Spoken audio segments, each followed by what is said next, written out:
نستعین اما بعد ایمان محترم سامعین اکرام، ایمان کچھ حقیقتوں کو ماننے کا نام ہے جن میں سب سے اہم اللہ پر، رسول پر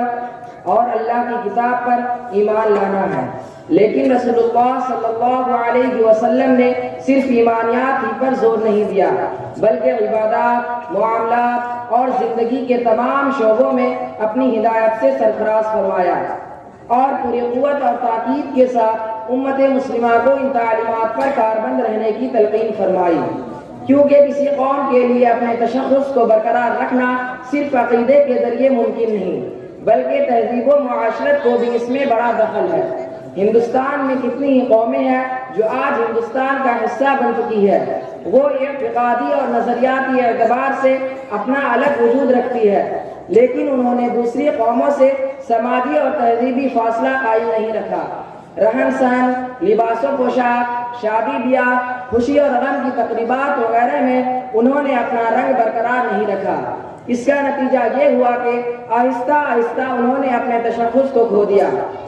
اس وقت پوری دنیا میں اس بات کی کوشش کی جا رہی ہے کہ مسلمانوں کو ان کے مذہبی تشخص سے محروم کر دیا جائے، کیونکہ جب کوئی قوم اپنی سماجی انفرادیت سے محروم ہو جاتی ہے تو وہ آہستہ آہستہ دین و مذہب سے اپنا رشتہ توڑ دیتی ہے، اور اگر وہ کسی دوسرے مذہب کے دائرے میں داخل نہ ہو، جب بھی الحاد و انکار کا راستہ اختیار کر لیتی ہے، یا کم سے کم وہ مذہب کے بارے میں غیر سنجیدہ رویہ اختیار کر لیتی ہے۔ غیر سنجیدہ رویہ سے مراد ہے کہ مذہب سے اس کی کوئی ذہنی اور فکری وابستگی نہیں ہوتی، البتہ وہ اسے خاندانی روایت سمجھ کر ڈھوتی رہتی ہے۔ مذہبی اقدار پر اس کا کوئی یقین نہیں ہوتا، البتہ خاندانی روایت کے تحت خاص مذہبی تقریبات اور تہواروں میں اس کی شرکت ہو جاتی ہے اور گاہے گاہے کچھ عبادت کی توفیق میسر آ جاتی ہے، لیکن حلال و حرام، معاملات، کسب معاش اور سماجی زندگی میں مذہب کے لیے کوئی خانہ نہیں ہوتا۔ اسی کیفیت کو میں نے تہذیبی ارتداد سے تعبیر کیا ہے۔